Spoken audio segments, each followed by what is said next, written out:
My name is Ella. I'm 32. The house I grew up in sits on a cliff, the sea crashing below it like a warning no one ever listened to. Bainbridge Island was always too quiet for me, too polished, too curated, like every family secret had been pressure washed off the front porch. This Christmas Eve, they sent me to the garage. Not because there wasn't room. There was a spare guest suite, a fully renovated attic, and a finished basement with heated floors. But Delphine said Amanda was pregnant, and pregnant people need space and peace. What she meant was, "You don't belong here, Ella. You never did." My boots squeaked on the tile as I crossed the foyer. The tree glowed with soft gold lights.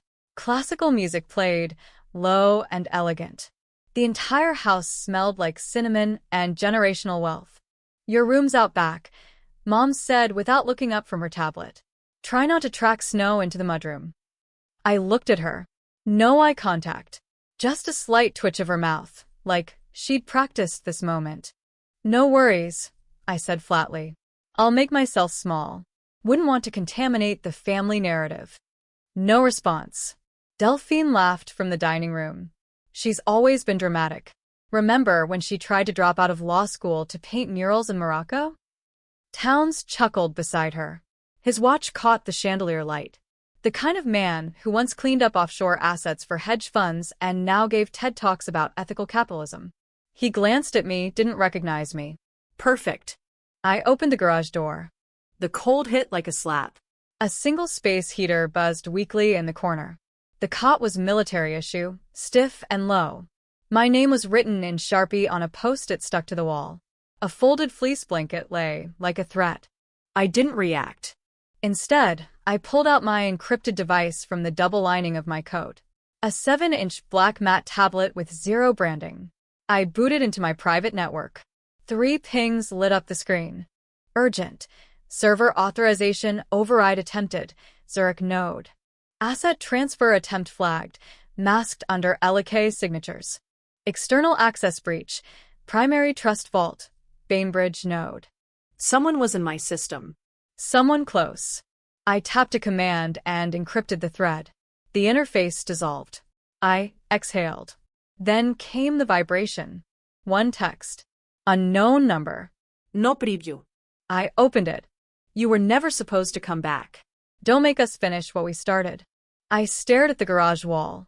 The sound of laughter filtered through the insulation. Wind whistled under the crack in the door. I stood. Crossed to the heater. Unplugged it. Sat on the cot in the dark. I didn't cry. I didn't shiver. I pulled the flash drive from my boot and held it in my palm. Its casing was cracked, but it pulsed softly with red light. Alive. Delphine thought she'd buried me under a mountain of legalese and holiday smiles. But the thing about the black sheep? We learned to survive the cold.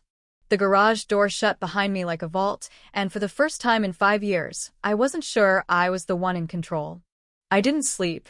The garage ticked and breathed like something alive. Pipes knocking. Wind slipping through seams. Every sound felt intentional. At 3:12 a.m., my tablet pulsed once. Zurich node. Again. Cut. I slid off the cot and crouched, careful not to silhouette myself against the frosted window. From the corner, I watched headlights sweep past the driveway. Slow. Deliberate. No reason to be here at that hour. Someone was checking. I opened my network in silent mode. No traces. Whoever accessed my trust vault had used a clean chain. Delaware LLC. Wyoming registration. Cayman feeder. Legal. Expensive. Familiar. That was the part that made my throat tighten. You don't build something that clean unless you've watched me do it. Cut. Kitchen. 5:47 a.m. The house was quiet. Too quiet. I moved barefoot, keeping to the shadows. The refrigerator hummed. The espresso machine blinked 12 times. Delphine's habit. I poured black coffee into a chipped mug that said family first. I almost laughed. On the counter, a leather folder. Cream-colored. Monogrammed. I opened it. Warranty date. Signed. Notarized. Filed with Kitsap County 3 days ago. The house had been sold. Not pending. Not listed. Sold. My name appeared once, typed, not signed, listed as non-respondent beneficiary. Someone had waited the statutory period. Someone had filed a notice I never received. Because the address on record wasn't mine anymore. A thought surfaced, cold and sharp. The most effective theft is the one that looks like consent. I snapped photos. Sent them to a blind legal inbox. Mandatory report queued. Not yet filed. Timing matters. Footsteps. Delphine froze in the doorway, robe half-tied, hair perfect even at dawn. "You're up early," she said. "So are you," I replied. Her eyes flicked to the folder. Back to my face. A smile slid into place, measured, practiced. "Mom thought it was best," she said. "You've been difficult to reach. I'm standing in your kitchen." She shrugged. "Legally, that's not the same thing." Cut. Study. 6:02 a.m. I moved past her before she could block me. My father's study smelled like old books and cedar polish. The safe behind the Monet print stood open. Empty. No cash. No bare bonds. No backup drives. Just a clean rectangle where everything had been. Delphine leaned against the doorframe. "Looking for something?" "For proof," I said, "that you didn't always know how to do this." Her smile thinned. "You taught me more than you think." Phone buzz. Kira. No text. Just a voice memo. Static first. Then her whisper, urgent, clipped. "They know you're on the island. Your credentials were used to ping a municipal server. Don't file anything yet. Get out. Now." I pocketed the phone. Delphine stepped closer. Breakfast. Cut. Driveway. 6:19 a.m. Ivalkid fast. No bag. No code. The air burned my lungs. Snow had started falling again, fine, blinding. Halfway to the tree line, something cracked under my foot. Ice. I went down hard. Pain flared white along my ribs. The world tilted. In that half-second, slow, cinematic, I saw the tire tracks behind me. Fresh. Too fresh. Then hands. Not grabbing. Guiding. A shove. I rolled. Hit the slope. Slid. Branches tore at my face. Something heavy passed inches from my head. A drone, low and quiet. Red light blinking once. I didn't scream. I crawled. Into the woods. Cut. 30 minutes later, I was shaking behind a fallen cedar, phone pressed to my chest, blood soaking my sleeve. I forced my breath steady. Fear is information, I told myself. Use it. I opened my device. Pulled GPS logs from the estate network. Cross-referenced with county access records. Someone had pulled municipal data using my credentials at 4:01 a.m. That's a felony. Forgery. Unauthorized access. Fraud. And someone wanted it to look like me. Another vibration. Unknown number. I didn't answer. A second later, a text arrived. "You shouldn't have gone into the house." I looked up. Between the trees, headlights cut through the snow. Closer now. Too close. I pushed myself up, ignoring the pain, and ran deeper into the dark, the sound of pursuit closing in behind me. I didn't slip. I was pushed, and someone out there wanted to finish the job. The pain in my ribs had gone from sharp to dull. Snow soaked through my jeans, blood already crusted at my hip. I moved slow, measured. Behind me, no footsteps. No lights. But the feeling stuck, like the forest had grown eyes. I slipped behind a utility shed near the ferry dock and tapped into the hotspot on my private node. The connection blinked once, then opened. Zurich. Tokyo. Vancouver. 3 active tunnels. 1 breached. Someone had found the contingency server, but they hadn't triggered the failsafe. Yet. I pulled the drive from my boot, slipped it into the mobile port. My backup AI, Caligo, came alive in silent mode. Command lines flickered. Awaiting override. I didn't touch it. Not yet. Because once I hit execute, everything would burn. And you don't light matches unless you're ready to lose the building too. My phone buzzed. Towns. Of course it's him. I let it ring once. Twice. Then answered. Voice only. You're bleeding, he said. You're watching. I had to make sure it wasn't Delphine, who came out of that tree line. You think she'd run through a blizzard in heels? Pause. She's meeting someone. Seattle. Noon. Let me guess. Cayman lawyer? Or European shell buyer? He didn't answer. But I knew. Everyone has a number. Most just don't admit theirs. I disconnected. Cut. Next ferry. 8:15 a.m. I changed clothes in a diner bathroom, pulled my hood low, watched the other passengers. Businessman with a briefcase. Teen with earbuds. Woman holding a toddler. Normal. Harmless. Still, someone stared too long. The ferry horn blasted. We moved. Cut. Seattle. Rain now, not snow. Sharp, sleeting sheets that bounced off glass towers and drowned sidewalks in a silver haze. I walked 2 blocks off route. Switched Sims. Entered the public law library. Basement level. No cameras. The clerk didn't look up when I slid a note across the counter. Requesting access to historic land ownership filings under corporate entities pre-2019, I said. She nodded. Typed. 2 minutes later, she handed me a manila folder. Inside, 27 pages. Every transaction. Every trust signature. And one name. My father's. Not a proxy. Not a shell. Real. Full name. Direct signatory. Filed 1 week ago. He wasn't gone. He wasn't sick. He was active. Building something. With my tech. Cut. I surfaced into streetlight. Steamed breath. Rushed traffic. My pulse spiked. Behind me a man. Clothes. Wrong shoes for the weather. No umbrella. I stopped. He didn't. I turned a corner sharp. Ran. Through Pike Place. Past the stalls. Down an alley.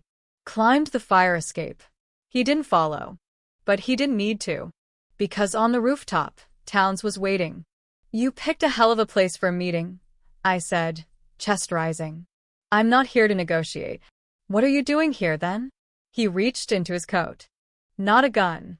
A flash drive. He dropped it at my feet. Last login location of your father's root account. IE integration logs. Source code edits. All trace back to your original build. Why now? Because Delphine's gone too far. She wants more than the house. She wants your name. Your signature on her future. I stared at him. Why help me? He didn't blink. Because if this thing launches, no one gets out clean. Lightning cracked above us. I stepped forward. Picked up the drive. Once I open this, I said, it's war. Towns nodded. We're already in it. Cut. I returned to the garage just after midnight. The place was untouched. Still cold. Still quiet. I pulled back the floorboard. There it was. An old case. Steel. Scuffed from another life. Inside, 3 sealed bank certificates. 2 passports. A second device. And a note. If you're reading this, they found you too soon. I turned on the device. It asked for one key phrase. I typed it. Caligo.exe. Boot. Code streamed across the screen. And then, another buzz. My phone. 14 missed calls. 1 from Delphine. 1 from Towns. And 12 from a number I haven't seen since the day he vanished. The 12th call didn't leave a voicemail. It didn't need to. The number was burned into me. Not from memory, but from muscle. The man who taught me how to erase data in 6 seconds, how to write a ghost protocol at 15, how to say everything and nothing in a sentence. The man who disappeared after his indictment, after the fall. After me. I called back. No answer. I didn't expect one. Cut. I took the 3:10 ferry. Fog rolled across the sound like a veil. I watched Bainbridge disappear through the mist, and for a moment, I wanted to let it stay gone. Some names should stay buried. But graves don't hold ghosts. They just give them somewhere to wait. Cut. Delphine's condo sat high above the market district. Glass walls. Minimalist decor. Everything expensive, nothing personal. I used a cloned fob from the cleaning service to enter. 30 seconds inside. Empty. I moved fast. Under the bed. Behind wall panels. The hallway mirror had a double reflection. Cheap surveillance glass. I smashed it. Behind it, a ledger. Black leather. Heavy.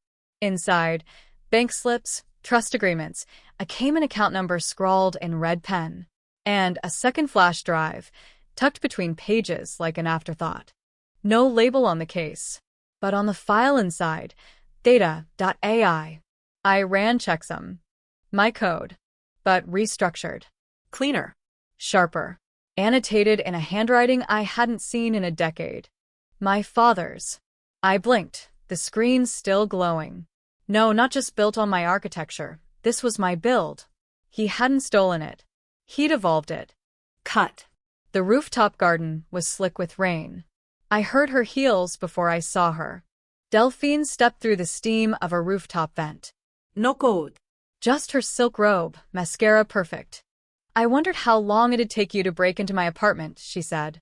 You left the mirror, I said. Sloppy. She smirked. I wanted you to find it. You always were better at theater than threat. Her jaw tightened. I held up the drive. You were never the endgame, just the misdirection.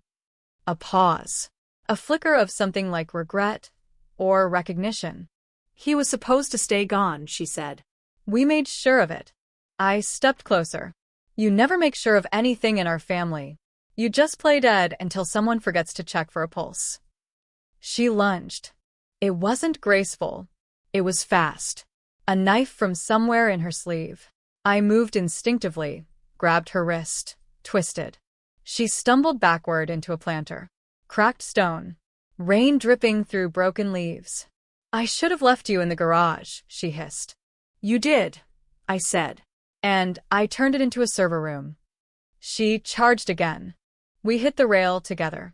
She slipped. I caught her. She dangled 3 stories up, rain streaming down her arm, face pale. You don't have to fall, I said quietly. She looked at me, eyes wide. Then, barely audible, he's flying out tonight. You're already too late. I pulled her back. Cut. I boarded a 9:40 commuter plane to Pullman. Why Pullman? Because that's where the ping came from. That's where the root node of Theta.ai was housed. Not in some offshore vault, but in a server farm, buried under farmland and snow. Smart. Hidden in plain sight. Legal. And state-funded. Cut. The drive buzzed once. New update. Launch sequence triggered. Countdown, 16 hours, 42 minutes, and 10 seconds. I tapped in an override. No response. Failsafe engaged. Meaning he'd locked me out of my own system. Cut. I landed at midnight. Outside the airport. Black SUV. Government plates. I walked past. Another buzz. Text from an unlisted number. If you're reading this, the game already started. I stopped walking. Another ping. My server node. Live. The AI was awake. And if I didn't stop it, fast, it would rewrite everything I ever built with his name signed at the bottom. If I want to stop him, I have less than 24 hours to burn down the empire he built on my stolen blood. The server farm didn't look like a threat. No guards at the gate. Nora said white. Just a low concrete structure squatting in the middle of frozen farmland, windmills blinking red in the distance like bored sentries. Eastern Washington. Cheap land. State subsidies. Plausible deniability. That was always his genius. High power where no one thinks to look. I parked a mile out and walked the rest. Snow muffled my steps. The air smelled metallic, sharp enough to taste. Somewhere inside, Theta was waking up, replicating, learning, spreading. My screen flashed the countdown again. 11 hours, 8 minutes, and 43 seconds. Empires don't fall when you attack the walls, I whispered. They fall when you poison the supply lines. Cut. The side entrance badge reader blinked red, then green. Delphine's credentials. Still active. I slipped inside. White corridors. Fluorescent lights. The hum of servers, steady, almost soothing. Like a heartbeat you forget is there until it stops. I moved fast. Corners. Cameras. Blind spots. Someone had been here recently. Coffee cup. Warm. My tablet vibrated once. Kira. A live signal. Weak. I followed it down 2 levels into the auxiliary control room. She was tied to a chair. Hands bound. Lips split. Eyes sharp. "Don't come closer," she said. Too late. The man behind me spoke calmly. Too calmly. "Drop the device." I did. He wasn't ex-military. He was worse. Corporate security. Clean shoes. No hesitation. "Your father pays well," he said. "But he didn't tell us you'd be this persistent." Kira met my eyes. Just a fraction of a shake of her head. I smiled. "Here's the thing," I said. "He never pays enough." The lights went out. Total darkness. I moved. Elbow. Throat. The sound of breath leaving a body. Gunshot. Fire ripped through my shoulder. I hit the floor hard, pain exploding white-hot, ears ringing. Emergency lights snapped on. Red. Blinking. Kira screamed my name. I crawled, dragged myself behind a rack. Blood soaked my sleeve, warm against the cold concrete. The countdown flashed in my vision. 6 hours, 14 minutes, and 22 seconds. I reached the terminal. Typed one-handed. My father had locked me out, but he'd underestimated one thing. I'd left a back door for myself years ago. A kill switch disguised as compassion. An orphan fund. A clean charity. Real beneficiaries. Untouchable by law. I'd embedded the master key there, knowing no one would ever dare corrupt it. Because even monsters need to believe they've done one good thing. I rerouted Theta's core processes. Not deleting. Not crashing. Redirecting. Every illicit transaction. Every shadow account. Every falsified signature. All flowing into the fund.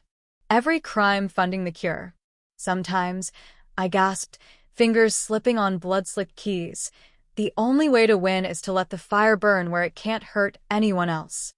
The screen flashed. Failsafe engaged. Final launch in progress.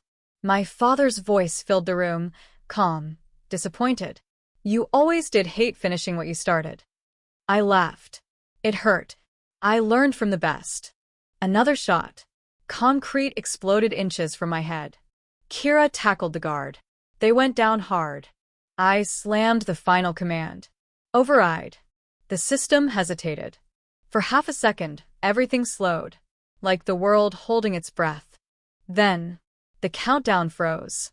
5 hours. Paused. But not stopped. A new alert bloomed on screen. Manual execution required. Remote. Someone else still had access. My phone buzzed in my pocket. Towns. I answered. "You have to walk away," he said. "Right now." He's activated redundancies. Federal oversight. "If you push this, you'll be exposed." I already am. I can get you out. New identity. New life. I looked at Kira. At the blood pooling beneath me.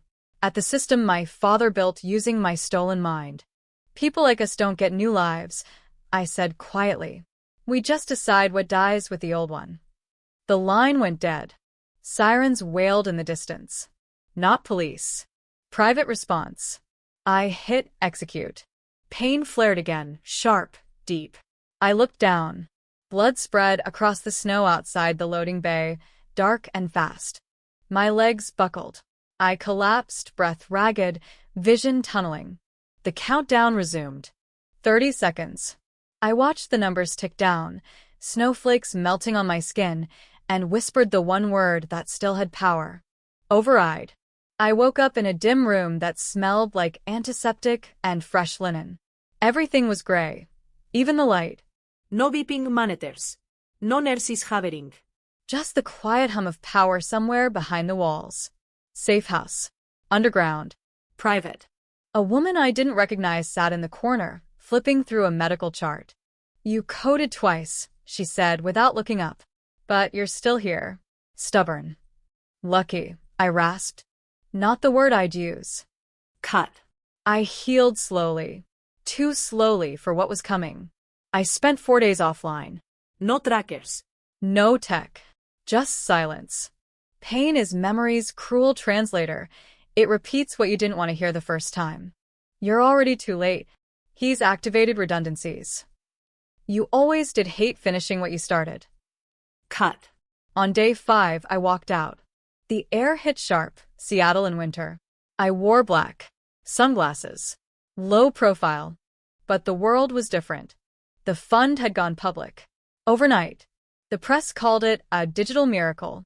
A system breach turned philanthropy engine. Billions rerouted. F. Governmental investigations launched. Not criminal, yet. But people were naming names. Mine wasn't one of them. Because I'd erased it from the system. My fingerprints, my codes, my path. All dissolved like fog over the sound. Only one thread left uncut. Cut. Bainbridge Town Hall. Community Forum. Streamed live. Local only. I stepped to the mic. People shifted. Some whispered. Others narrowed their eyes. Delphine was gone. Her assets frozen. Her PR team silent. But the real audience was in the front row. My mother. Perfect hair. Glacier blue eyes. Expression locked in place like a porcelain mask. I looked straight at her. I was told families protect their own, I said. But sometimes, the people closest to you are the ones holding the blade. She didn't flinch. I kept going. I came here tonight not to clear my name, not to ask for justice, but to tell the truth, because silence is how power rots from the inside. I walked off. No applause. Didn't need it. Cut. 2 hours later, federal agents entered our estate. Not guns blazing. Just paperwork. Search warrants. Disclosures. Seizures. A woman in pearls watched from the upstairs window as everything she'd built on lies turned to ash. She didn't wave. Neither did I. Cut. I returned to the garage on Christmas morning. No one was there. The cot had been removed. The heater unplugged. Dust danced in shafts of light cutting through cracked wood. I stood in the doorway for a long time. Not sad. Not angry. Just still. There's a kind of peace that comes only after losing everything you thought you had to protect. Sometimes, the family you're born into is the first thing you have to survive. Sometimes, the most dangerous legacy is silence. And sometimes, vengeance isn't loud. It doesn't come with fire or screams or headlines. It just looks like a woman walking away without turning back. They took everything from me. So, I left them with nothing.